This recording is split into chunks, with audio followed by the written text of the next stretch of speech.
Alam nyo ba ang Solo Leveling ay isa sa mga best manhwa of all time sa panahon ngayon dahil na din sa pure power fantasy nito and why I was having so much fun kapag binabasa ko to. At alam nyo ba sa Solo Leveling may mga mystical gate na kung saan nagkakaroon ito around the world to lead into dungeon na may mga halimaw sa loob at may mga rare gems. At ang portion of humanity has become awakened, gaining special powers para makapasok sa mga dungeons. At ang pinaka-main character sa Solo Leveling ay si Sung Jin-woo na kung saan mas kilala ito na the weakest hunter of all time. Regardless of their ranks, they're stronger than normal people. At kapag mataas ang rank mo, mas respetado ka. Unlike ni Jin-woo na E-rank might be considered as peak human condition for a normal person. Lalo na sa mga S-rank hunter na even to cast a fireball na kayang magwasak ng isang gusali. At isa pa, bakit nga ba tinatawag na pinakamahina na hunter si Jin-woo? Dahil every time that he entered the dungeon, he either injured or nearly killed. Pero alam nyo ba kaya bakit gusto maging hunter nitong si Jin-woo? Dahil ang kanyang mother ay nasa hospital and he forces himself to enter the dungeon knowing the risk para makabayad lang sa hospital bill ng kanyang mother at pangsuporta na din sa kanyang little sister. I-think of a big part what make Jin-woo a sympathetic character sa series na to. Pero alam nyo ba, he doesn't like going into dungeons. He does it because he has to. Na kahit napakadelikado ito para sa kanya, ginagawa niya ito para sa kanyang family. Pero kung pag-uusapan natin ang character nitong si Jin-woo, para sa akin, sa unang episode ng Solo Leveling, isa lang talaga siyang normal na tao. There's nothing special about him. Pero buti na lang, he isn't totally alone sa mga dungeon raids dahil he often paired with a B-rank healer na si Joo-hee. Pero kung makikita natin ang record book ni Joo-hee, she often assigned to work with Jin-woo specifically because he was always getting hurt. Nagsimula ang kwento kung saan si Jin-woo at Joo-hee entered the dungeon under the C-rank hunter na si Mr. Sung. Matapos nila matalo ang dungeon boss, the raid group would find another entrance. At rare case ito dahil sa loob ng isang dungeon, nagkaroon pa ng isa pang dungeon. Pero Mr. Sung doesn't want to force to enter sa isa pang dungeon, so he puts it up to a vote. At si Jin-woo ang pinakahuling nag-vote to enter as a chance to make a little money for his family. At nang makapasok na sila sa loob ng pangalawang dungeon, they find a room adorned with statues leading to one giant stone figure on a throne. At isa pang statwa na may pakpak and holding a list of commandments na kung saan may nakasulat na, "Worship the Lord, praise the Lord, and then prove their faith." After nilang basahin ang mga nakasulat, the giant statue shift his eyes at napansin agad ito ni Jin-woo. Dahil na din sa lakas ng pakiramdam ni Jin-woo, he calls for everyone to duck. Pero yung mga taong hindi nakinig sa calls ni Jin-woo are instantly killed by lasers na galing sa mata ng statue. At dito nalaman ni Jin-woo that the commandments were rules for this chamber at sinabi niya sa lahat na they must bow to worship the Lord. At nang matapos nilang gawin ang pag-worship sa Lord, ang laser sa mata ng malaking statwa ang huminto. But the lords begin coming to life and starts walking towards them. At dito nagpanik ang lahat. They run away, but as they pass other statue ay gumalaw din ang mga ito.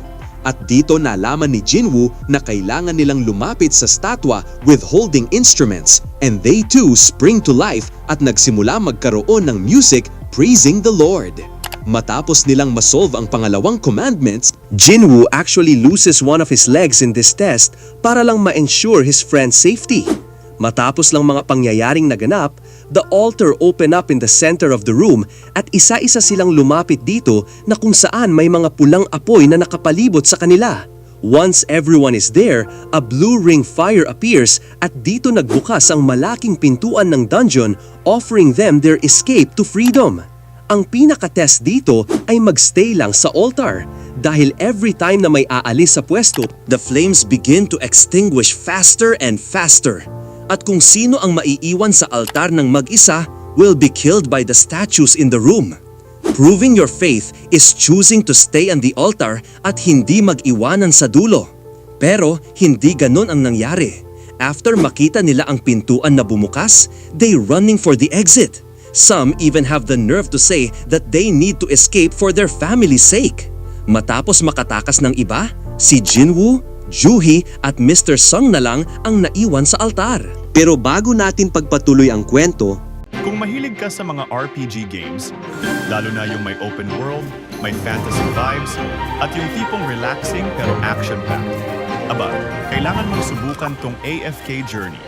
Lightweight open world RPG ito. Meaning, hindi mabigat sa phone pero solid ang content.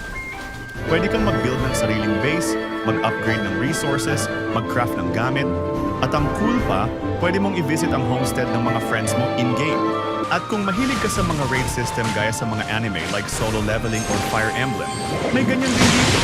May tankers, healers, at DPS na kasama sa raids. Kaya team play is life dito, guys. Ngayong August, sobrang daming bagong update. Katulad nitong bagong hero na si Pandora. Free mo lang siyang makukuha sa anniversary event. Plus, pag nakalogin ka for 7 days, makukuha mo rin si Pang, another free hero. And yes, hindi lang PvE, may PvP Arena, Supreme Arena, at ang pinaka-favorite ko, Guild Wars. Dito, buong guild nyo pwedeng sumali at malulupit ang rewards. Award-winning din ang game na to, guys. Nanalo na ng Apple Game of the Year at Google Play App Store Award. Available sa Android, iOS, at kahit PC kung mas bet mong maglaro sa malaki. Pwede kang mag-line up ng heroes ayon sa strategy mo. Lahat ng hero may 3 active skills at 1 ultimate, kaya ang dami mong pwedeng i-explore sa combos. Sobrang laki ng map, may forest battlefield at plain battlefield, at may mga world monsters na pwedeng i-farm para sa high-level gear. So kung trip mo ang mga fantasy RPG na open world, na may raids, crafting, PvP, at may social features, AFK Journey ang hinahanap mo. Wala kang talo, kasi malaki ang mundo, marami kang pwede ma-explore at hindi ka talaga mabobore. I-download mo na ang AFK Journey. Libre lang to, and trust me, sulit na sulit. matapos maiwan nila Jinwoo, Johee at Mr. Sung, ang malaking pintuan ay nananatiling bukas. So Mr. Sung offered to remain behind dahil siya ang leader ng grupo. However, Johee is frozen in fear at si Jinwoo wala na ang isang hita and they can't make it out on their own. So instead, sinabi na lang ni Jinwoo kay Mr. Sung na kayo na lang ni Johee ang lumabas ng room. After that, he carried Johee away safety palabas ng room. Matapos ng mga pangyayari, sinabi ni Jinwoo sa kanyang sarili na masaya siya sa dahilan na he is the only one who has to die. At nag-umpisa na dito gumalaw ang mga statwa, cleaving down on him. At sumigaw siya na ayaw pa niyang mamatay sa mga oras na yon. He wanted to live too and he begs for one more chance. At in this moment ay may lumabas na notification na kung mag-a-agree siya, magubuhay pa siya once. Obviously, he accepts and this kicks off the main story. At nang magising siya, he find himself in a hospital and fully recovered from the dungeon. That being said, ang second chance life ni Jinwoo is the perfect idea for a power fantasy character. Pero hindi pa siya lumakas after niyang mabuhay. He has to earn it.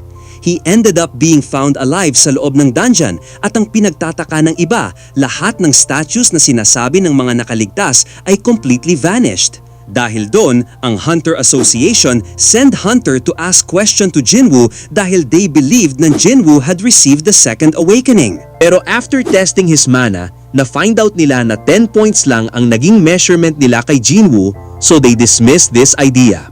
Kung hindi niyo pa alam, ang points ng pinakamababa na rank o mas kilala bilang E-rank ay 70 points. So having a 10 points is pretty rough. So umalis na lang yung mga hunter na nag-test sa kanya dahil wala naman daw nagbago kay Jinwoo. As usual, ramdam din naman ni Jinwoo na walang nangyaring kakaiba sa kanyang katawan.